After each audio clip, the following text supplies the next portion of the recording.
Welcome back to the Boot Tragedies. All right, we're going to go through each position group on the Saints roster right now, kind of with this 90-man roster. We're going to start off with the quarterbacks. Talk about, who's going to start, who's going to be the backup, who's going to be the third string, who's probably not going to make the team. I know it's very early for this, but, obviously, everyone wants to know about the quarterback situation, so I'll just tell you my thoughts. Now, obviously, it's going to be two tiers of quarterbacks. You got Hunter Dekkers and Jake Haener. They're going to be fighting for that third spot / practice squad / not make the team spot. And then, obviously, for the starting spot, you can have Tyler Shough, number 40 pick in the draft. Spencer Rattler, who played some last year, had some ups, downs, some terrible moments, some good moments, some, things he put on film. So we're going to just separate those into two tiers right there because, obviously, you have two guys that's going to be, fighting for the starting spot. And you have two guys that'll probably be fighting for the third spot. Kellen Moore did come out and say that everyone's going to have a chance to win the job, and that's just not how the NFL works. That's just not true. That's not going to happen. That's just not going to happen that way. Tyler Shough is going to get the first crack at the job. You spent the high draft pick. He's an older guy. You basically have to come in and let him win that job or give him the best opportunity to win that job to make yourself look right. And to make, that's just kind of how the NFL goes. You can't have a 6th-round pick beating out a 2nd-round pick or a 7th-round pick beating out a 1st-round pick and things like that. So the guy that's drafted higher, the guy that's the team has the most invested in is going to have the best chance to win that spot. Now, hopefully, I'm wrong, and hopefully it's a fair competition, but who knows how that's going to go. And may the best man win. I have no favorites. Whoever the best man is, that's who I want to win the job. And we'll just start off with Jake Haener, who I think is behind the 8 ball and it's going to be the guy that, really needs to show something this offseason and this preseason, however long, he's on the roster. Take a quick look at his college stats. Haven't played that much NFL, so we'll just take a quick look at his college stats real quick before we jump to his NFL stats. Had a really good career at Fresno State. Great touchdown interception ratio right here, as you can see that 2 senior years because COVID and stuff like that. Had 4,000 yards, 33 touchdowns, 9 picks. Came back 20 touchdowns, 3 interceptions, threw for 2,800 yards in 10 games. So completion percentage 67, 64, 69. 72, had a very high completion percentage. Guys were comparing him to Drew Brees. Don't know why, coming out of college. And he had a successful, college career. Now we're gonna pull up, unfortunately, the NFL stats, and it's not been so sunshine and rainbows, and it's not his fault. Every time he's going out there, it's not been a great team around him. It's not been the best, been in the best position to succeed, just because the regime we had, it just wasn't the greatest, obviously. So let me take a look at these these NFL stats. 0 for 1, 1 touchdown, 1 interception, 46 completion percentage, 18 for 39. That's pretty putrid. QB rating 62, QBR 14, 6 sacks, 55 yards. It's just all bad. Like I said, a lot of that's not his fault. The team he's been out there with is usually when the Saints were just out of games or everybody's hurt, receivers are hurt, things like that. Offensive line is hurt. So, honestly, I think he's going to finish 4th this year. I think he's going to finish 4th this year. I'm kind of doing it in order, at least for these first 2 guys. And then that pulls us to Hunter Dekkers. Now, obviously, he had a very interesting college career. Got in trouble. The gambling and stuff became legal. He was betting on games and stuff like that. Hey, it is what it is. Kids are going to be kids. People are going to make mistakes. So, obviously, he's going to have that, dark cloud over him probably for the rest of his life, especially for the rest of his football life. But in college, man, he showed some tools. He showed that he could possibly be an NFL quarterback. Obviously, he's still getting an opportunity after all that. The talent has to be there. If you did all of that in college and you still have an opportunity to play in the NFL, the talent has to be there. And if you look at Iowa State, look at his freshman year twice, but his sophomore year, didn't really play much those first 2 years. But then, before that big scandal, 66 completion percentage, 19 touchdowns, 14 interceptions, 3,000 yards. And at Iowa State, that's solid. It's not crazy numbers, but like I said, when you're looking at quarterbacks in college, you're not really looking at the numbers per se. You're kind of looking at traits and things like that. And obviously, he put some good things on traits. So I do think he's going to have a very good chance to win that quarterback job over Jake Haener for that 3rd string emergency quarterback, whatever they want to call it in the NFL today.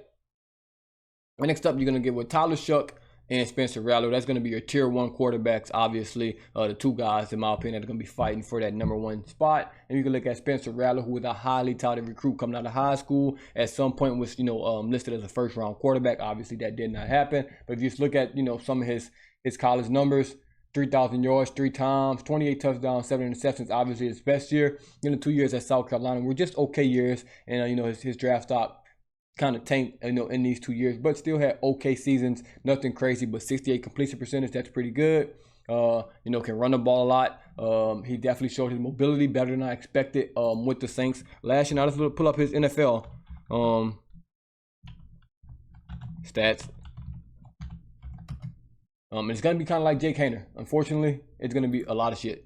It's going to be a lot of shit because when he goes out there, hurt receivers, hurt offensive line, either no Kamara, it's just bad all over the place. So, I mean, he's like 0 for 6, I believe, in his career. Yeah, 0 for 6, 57 completion percentage, 4 touchdowns, 5 interceptions. That's not good. No matter how you slice it, no matter who's out there, it's just not good. And at some point, you have to put, a little onus on the quarterback. Like I said, conditions are terrible and things like that. But at a certain point, you got to take some blame. Quarterback rating 70, QBR 40. I mean, just way above Haener. He also had way more time to play than Haener.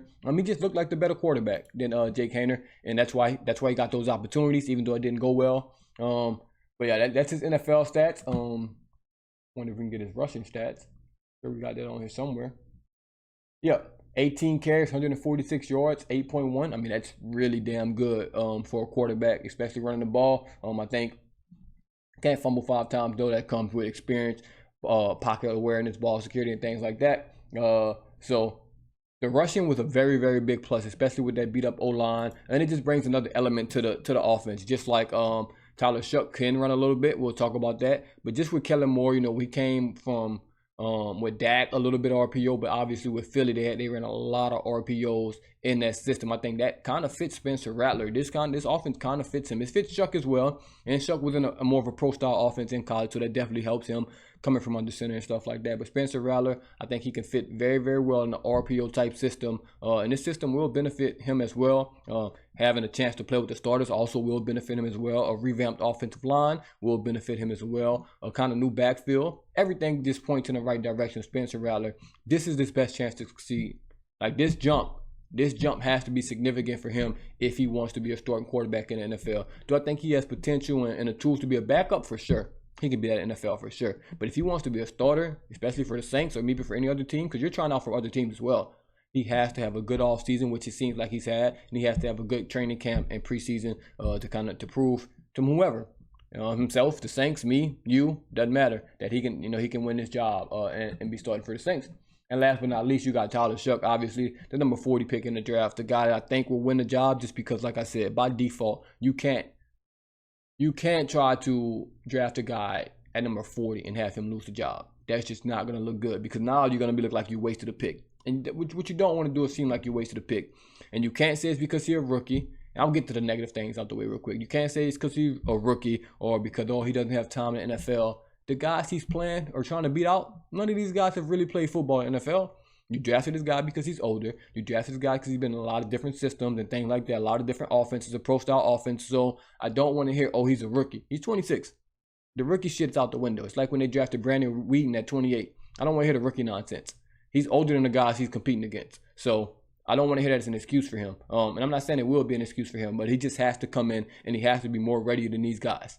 Just as simple as that. You spent the number 40 pick on him where you had starters for your team out there and not the quarterback position.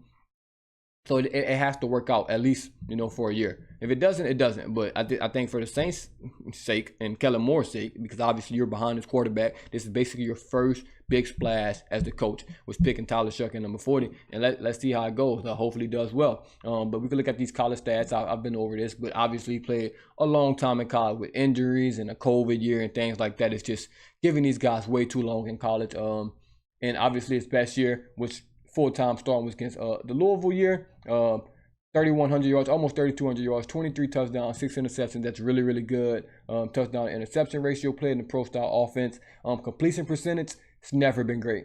It's never been great. You can't count this 80% because he only threw 12 passes right there. This 63, it's okay. Not great.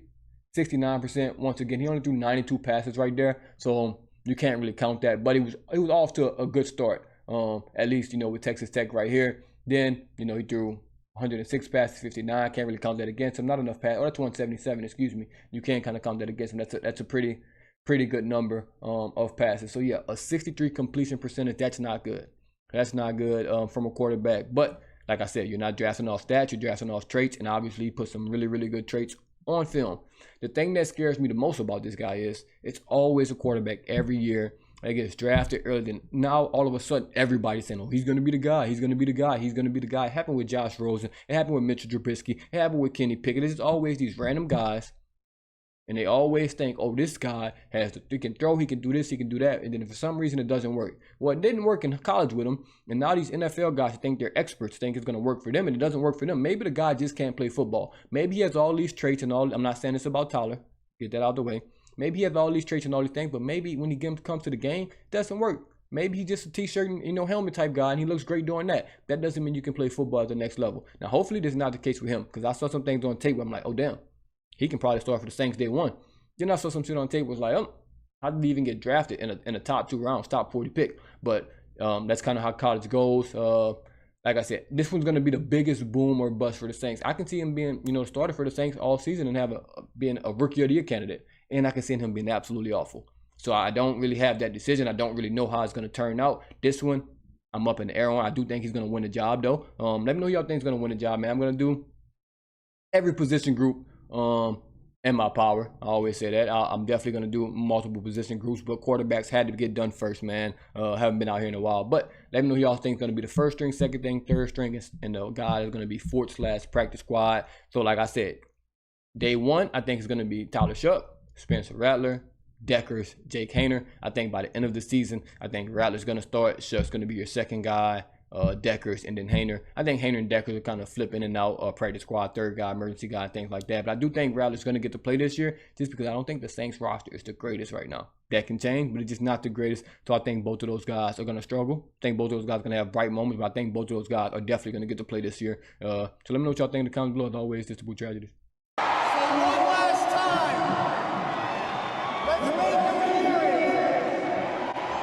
Greatest man